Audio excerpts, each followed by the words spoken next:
यो 2083 सालमा तपाईँ 4वटा राशिहरू अत्यन्तै भाग्यमानी हुनुहुन्छ। कुन कुन राशिहरू भन्ने कुरा जान्नका लागि भिडियो अन्तिमसम्म सुन्नुहोला। वृष राशि, मिथुन राशि, तुला राशि र मकर राशि। वृष, मिथुन, तुला, मकर यो 2083 सालका अत्यन्तै भाग्यमानी राशिहरू हुन्। यदि तपाईँ वृष, मिथुन, तुला र मकर राशि हुने महानुभावहरूको जन्मकुण्डलीमा तेस्रो, छैठौँ र एकादश स्थानमा शनि भएर अन्य ग्रहहरू पनि स्वगृही, मित्रगृही र उच्च राशिमा बसेका छन्। जन्मकुण्डलीमा ग्रहहरू उचित स्थानमा बसेका छन् भनेदेखि तपाईँ यो वर्ष तपाईहरूको लागि गोल्डन सुनौलो वर्ष हुनेछ। अत्यन्तै धेरै जीवनमै अधुरो रहेका, अत्यन्तै धेरै अघिदेखि टाङ्गिएका, अल्झिएका कामहरू यसै वर्ष पुरा हुनेछन्।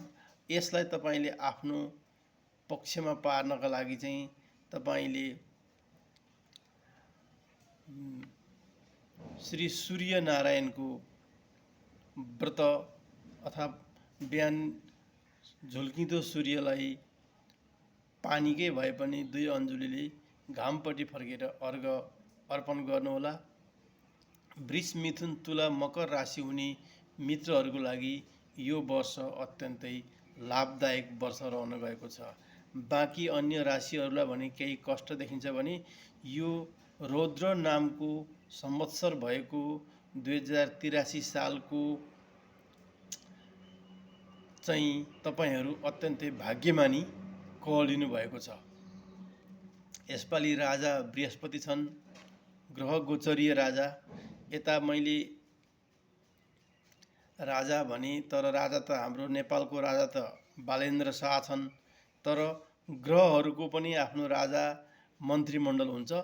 त्यसकारणले यसपालिको राजा यो सालभरिको ग्रह गोचरीय राजा चाहिँ बृहस्पति हुन् भने मन्त्री मङ्गल हुन्।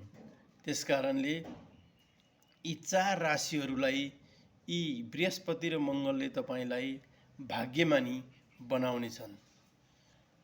यस टिकटक आइडीमा फलो गरेर हामीसँग जोडिनु भयो भने तपाईहरूले नियमित रूपमा ज्योतिषीय सामग्रीहरू तपाईको मोबाइलमा बसी हेर्न, सुन्न, पढ्न पाउनुहुनेछ र तपाईहरूसँग भएका नयाँ कुराहरू पनि हामीले सिक्न पाउनेछौँ।